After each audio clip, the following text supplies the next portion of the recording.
नमस्कार। Breaking news में बड़ी खबर आपको बता दें कि बिहार के मोतिहारी में जहरीली शराब पीने से 4 लोगों की मौत हो चुकी है। जी हां, 4 लोगों की जहरीली शराब पीने से मौत हो चुकी है, जिसके बाद एक बार फिर से नीतीश सरकार पर सवाल उठने लगे हैं और शराबबंदी को लेकर सरकार को घेरा जा रहा है। विपक्ष भी लगातार इस मामले को लेकर हमलावर है। आरजेडी नेता तेजस्वी यादव ने भी ट्वीट करके शराबबंदी पर सवाल उठाया है। तो इसी मामले पर ज्यादा अपडेट के साथ मेरे साथ मौजूद है मेरे सहयोगी नीतीश ठाकुर। तो सबसे पहले शराबबंदी की बात करते हैं, तो एक बार फिर से मोतिहारी में 4 मौतें हुई हैं। देखिए, बिल्कुल ये बहुत दुखद है, वहां पर 4 मौतें हुई और इसको लेकर के हालांकि अब कार्रवाई शुरू कर दी गई है। जो वहां का थाना अध्यक्ष था उसको भी सस्पेंड कर दिया गया है और 1-2 अधिकारियों को सस्पेंड किया गया है।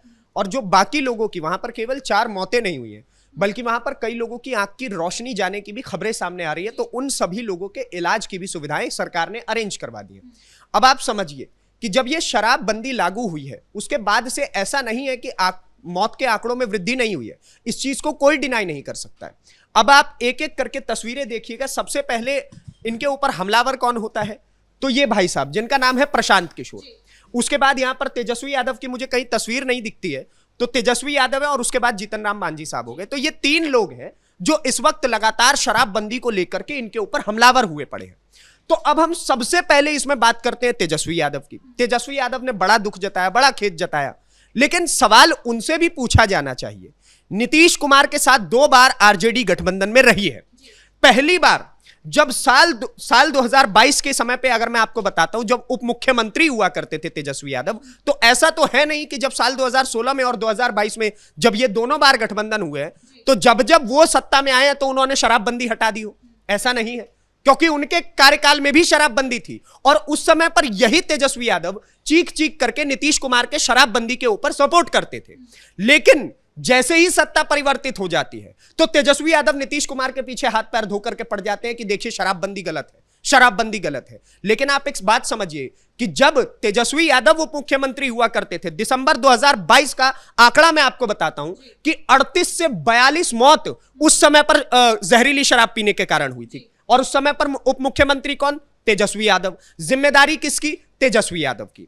आगे एक और आंकड़ा सुनिए। अगस्त 2016 के समय पर 19 लोगों की मौत हुई थी, जब उस समय पर उप मुख्यमंत्री कौन? तेजस्वी यादव। तो मौत के आंकड़ों का जिम्मेदार कौन? तेजस्वी यादव। और 2022 में जब ये आंकड़े मैं आपको बता रहा हूं तो उस समय पर तो स्वास्थ्य विभाग भी उन्हीं के अंतर्गत आता था। तो ये भी तो तेजस्वी यादव का ही काम था कि उसे कैसे संभाले। लेकिन मीठा मीठा गपगप, कड़वा कड़वा थू थू, केवल अच्छा अच्छा बताना है कि देखिए मेरे कार्यकाल में मैंने नौकरियां दे दी, यह बताना है कि मेरे कार्यकाल में बहुत ज्यादा डेवलपमेंट हो गया। हालांकि हुआ रत्ती भर भी नहीं था, लेकिन बताना यही सब कुछ है। और शराबबंदी से उनके कार्यकाल के समय में जब वो गठबंधन में थे तब कितनी मौतें हुई, तो उसका आंकड़ा लगभग 100 से 150 के आसपास जाता है। और उस समय पर उप मुख्यमंत्री तेजस्वी यादव थे। तो तेजस्वी यादव ये नहीं बताएंगे कि मौत के आंकड़ों के जिम्मेदार खुद तेजस्वी बाबू भी थे।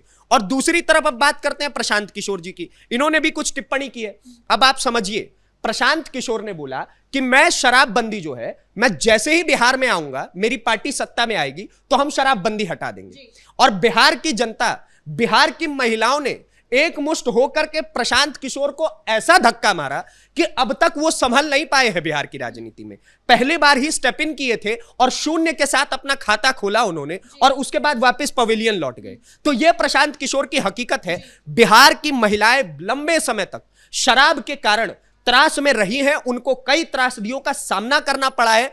कई लोग जो पुरुष शराब पी करके आया करते थे, महिलाओं को घर में घुस करके पीटते थे, तो उस समय पर ना प्रशांत किशोर कुछ बोलते थे, उस समय पर ना तेजस्वी बाबू कुछ बोलते थे, उस समय पर ना राबड़ी देवी कुछ बोलती थी, उस समय पर ना लालू यादव कुछ बोलते थे, उस समय पर, आज के समय पर भी भारतीय जनता पार्टी जो गठबंधन में है वो भी कुछ नहीं बोलती थी। जब महिलाओं के साथ मारपीट होती थी उस समय पर जीतन राम मांझी कुछ नहीं बोलते थे। तो एक मसीहा सामने आया था और उस मसीहा का नाम नीतीश कुमार था। मैंने बिहार में, मैं आपको एक बहुत छोटा सा किस्सा सुनाता हूं। जहानाबाद में गया हुआ था, वहां पर जब मैं रिपोर्टिंग कर रहा था, महिलाओं से बातचीत कर रहा था, तो मैंने उनसे बोला कि आप लोग शराबबंदी को लेकर के क्या सोचती हैं। उन महिलाओं ने मुझे एक ही बात कही कि देखिए शराबबंदी पार्टियों के लिए गलत हो सकती है, पुरुषों के लिए गलत हो सकती है, इसलिए आए दिन शराबबंदी के लोग अपोज में खड़े रहते हैं। लेकिन हम महिलाओं के लिए ये सबसे बेहतर चीज आज तक अगर नीतीश कुमार ने कुछ की है, हमें वो 10,000 रुपए से भी फर्क नहीं पड़ता। हमें फर्क पड़ता है कि नीतीश कुमार ने कैसे शराबबंदी करके हमारे घर में हमारी इज्जत बचाई, जो पुरुष हमें घर में आकर के पीटता था उनसे हमारी जान बचाई, और आज हमें इतना अधिकार दे दिया है कि अगर कोई पुरुष शराब पी करके घर में घुसता है और उस किसी महिला को पीटता है तो एक फोन जाता है मात्र पुलिस वाले के पास, और उसके बाद जो शराब पी करके महिलाओं के साथ बदतमीजी कर रहा होता है उसका इलाज उसी समय पर हो जाता है। ये बात तो सही है कि जब से शराबबंदी लागू हुई है तो कहीं ना कहीं बिहार में महिलाओं के साथ जो अत्याचार हो रहा था उसमें कमी आई है और इसीलिए इसे लागू भी किया गया था। लेकिन जो विपक्ष सवाल उठा रहा है वो तो सही है, लेकिन एनडीए के ही नेता माने जाते हैं जीतन राम मांझी, ये भी सवाल उठा रहे हैं, ऐसा तो नहीं है कि ये सरकारी आंकड़ों को नहीं जानते। मांझी समाज से आते हैं ना ये। अब आप एक सबसे एक्सक्लूसिव बात समझिए, ये मांझी समाज से आते हैं, लेकिन ये खुद कर्पूरी ठाकुर का विरोध कर रहे हैं, क्योंकि पहली बार बिहार में शराबबंदी साल 1977 में लागू हुई थी और उस समय पर मुख्यमंत्री पद पर कौन थे? कर्पूरी ठाकुर। तो क्या कर्पूरी ठाकुर के विजन से ज्यादा बड़ा हो गया इन सारे नेताओं का विजन? यही लोग दिन रात कर्पूरी ठाकुर का नाम लेकर के दलित समुदाय के बीच में यह दिखाने का प्रयास करते हैं कि ये लोग उनके मसीहा हैं, लेकिन हकीकत उससे विपरीत हो जाती है। जीतन राम मांझी बाबू जो शराबबंदी का अपोज कर रहे हैं उसका एक तर्क होना चाहिए कि देखिए बिहार में शराबबंदी लागू हो रखी है, लेकिन हमारी सरकार जो है इसे प्रॉपरली इंपोज करने में कहीं ना कहीं असफल है, क्योंकि नेपाल के रास्ते से भी शराब घुसता है, उत्तर प्रदेश के रास्ते से भी शराब घुसता है, वहां से झारखंड से भी बिहार के अंदर शराब आता है। जब 3-3 स्टेट्स का बॉर्डर लगता है तो तीनों स्टेट से जब बिहार के अंदर लगातार शराब घुसता है तो उन चीजों को रोकने में सरकार को और अच्छा काम करना चाहिए। ये मैं बोलूंगा कि आप इस चीज को लेकर के उनको बोलिए, उनका साथ दीजिए। तेजस्वी बाबू जाए नीतीश बाबू के पास, ये जाए जीतन राम मांझी, प्रशांत किशोर जाए अपनी प्लानिंग लेकर के कि देखिए इस तरीके से आपको सुरक्षा व्यवस्था बनानी होगी जिससे कि बिहार के अंदर शराब ना घुसे। जो जहरीली शराब बना रहे हैं उसको लेकर के कुछ नए नियम लाने होंगे ताकि लोगों के अंदर खौफ बढ़े, प्रशासन को और आपको सख्त करना पड़ेगा। ये पॉइंटर्स वैलिड है, लेकिन अगर ये लोग खुल के यही कहने लग जाए कि शराबबंदी ही गलत है तो ये तो एकदम भरी बेवकूफी वाली बात लगती है। क्योंकि बिहार में समझिए, अगर हम साल 2011 के जनगणना की बात करें तो लगभग 12 करोड़ जनसंख्या है, जिसमें से 4 करोड़ महिलाएं। उन 4 करोड़ महिलाओं ने जो प्रताड़ना झेली है इस एकमात्र शराब के कारण। आए दिन पुरुष आते थे, सड़कों पर खुलेआम बदतमीजी होती थी। अब आप एक बात बताइए कि अगर जिस राज्य में शराबबंदी नहीं है, फॉर एग्जांपल तमिलनाडु की बात करते हैं, क्या वहां पर जहरीली शराब पीने से लोगों की मौत नहीं होती है? बिल्कुल होती है। इस चीज को नहीं बताया जाएगा। उसके बाद आप दूसरा एग्जांपल लीजिए, 1990 से लेकर के साल 2000 तक बिहार के अंदर जो थी शराबबंदी इंपोज नहीं थी, लेकिन आप एक बात यह समझिए कि उस समय पर भी जहरीली शराब की वजह से कई लोगों की मौत हुई, क्योंकि बिहार के अंदर लगातार जहरीली शराब उस समय पर भी बन रही थी। लोग सस्ते के चक्कर में इन शराब को खरीदते हैं, पीते हैं और उसके बाद अपनी जान गंवा देते हैं। आपको रूल क्या लाना चाहिए कि शराबबंदी हो रखी है वो उचित है, लेकिन जहरीली शराब जो बनाता हुआ पकड़ा गया या फिर जो पीता हुआ पकड़ा गया, दोनों के खिलाफ सख्त से सख्त एक्शन का आपको एक पैनल बनाना होगा, जिससे कि लोगों के अंदर वो डर बने, वो भय बने, ताकि जहरीली शराब बनना बिहार के अंदर कम हो।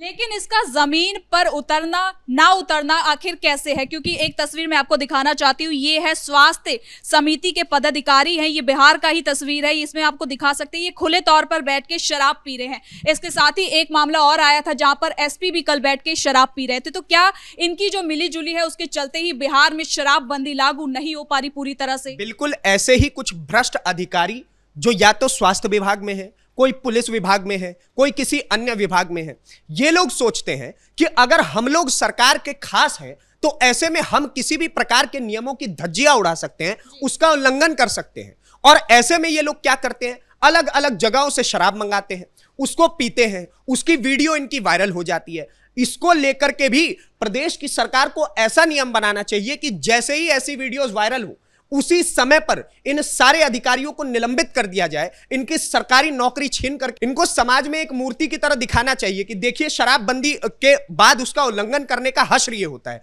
तभी लोगों के अंदर और अधिकारियों के अंदर भी भय बनेगा और इस प्रकार के अधिकारियों के खिलाफ सख्त कार्रवाई आवश्यक है। तो ऐसे में ये एक तो कर्पूरी ठाकुर की भी अवहेलना कर रहे हैं, बिहार के उन 4 करोड़ महिलाओं की भी अवहेलना कर रहे हैं जिन्होंने प्रताड़ना झेली है शराबबंदी ना होने पर। और एक बात और आप समझिए कि तेजस्वी यादव हो या फिर बिहार के अंदर जब राहुल गांधी कदम रखते हैं, अखिलेश यादव कदम रखते हैं चुनाव प्रचार के लिए, अपने साथी के लिए, अपने भाई के लिए, तो उस समय पर वो भी शराबबंदी को लेकर के खूब छाती पीटते हैं। लेकिन कभी आपने राहुल गांधी, अखिलेश यादव या फिर किसी अन्य विपक्षी दल के मुख से ही सुना कि पंजाब के अंदर और हिमाचल प्रदेश के अंदर, इन दो राज्यों के अंदर ड्रग्स किस प्रकार से हावी है और वहां के युवाओं की ना केवल जान ले रहा है बल्कि उनको ज़ॉम्बी बना रहा है, उनको बर्बाद कर रहा है। पूरा का पूरा पंजाब, पहले तो पंजाब हुआ करता था, फिर उड़ता पंजाब बना और अब जाकर के रुकता पंजाब बनता चला जा रहा है। तो ऐसे में इन चीजों पर कोई नहीं बोलता, तमिलनाडु पर कोई नहीं बोलता है। जहां जहां विपक्ष का शासन है वहां वहां पर सब कुछ चंगा है, सब कुछ बहुत बढ़िया है। लेकिन जैसे ही जिन राज्यों में अगर भारतीय जनता पार्टी की सरकार है, जदयू की सरकार है, तो वहां पर सबसे पहले आ जाएंगे ये बताने के लिए कि ये सारी की सारी चीजें कॉन्स्पिरेसी है। देखिए, बिहार को बर्बाद कर दिया गया, लेकिन हकीकत उससे बिल्कुल इत्र है। शराबबंदी बिहार के लिए एक आवश्यक कानून था, उन महिलाओं के लिए आवश्यक कानून था जिन्होंने प्रताड़ना झेली, उन लोगों के लिए आवश्यक कानून था जो कि शराब पी करके गाड़ी चलाया करते थे और लोगों की जान ले लिया करते थे। बिहार में अब इस प्रकार के मौत के आंकड़े कम हो गए हैं। बिहार में उस प्रकार के आंकड़े कम हो गए हैं कि शराब पीकर के लोग घर में घुसते थे और महिलाओं को मारते पीटते थे। उस प्रकार के आंकड़े अब एनसीआरबी का डेटा आप खोजिएगा तो कम पता चलेगा आपको। लेकिन इन लोगों को केवल और केवल एक मुद्दा भुनाना है। नीतीश बाबू बिहार से निकल रहे हैं तो कैसे भी उनको जलालत देकर के भेजने का प्रयास ये कर रहे हैं, लेकिन इन्हें नहीं पता है कि बिहार की जनता आज भी उनके साथ है, कल भी थी और कल भी रहेगी।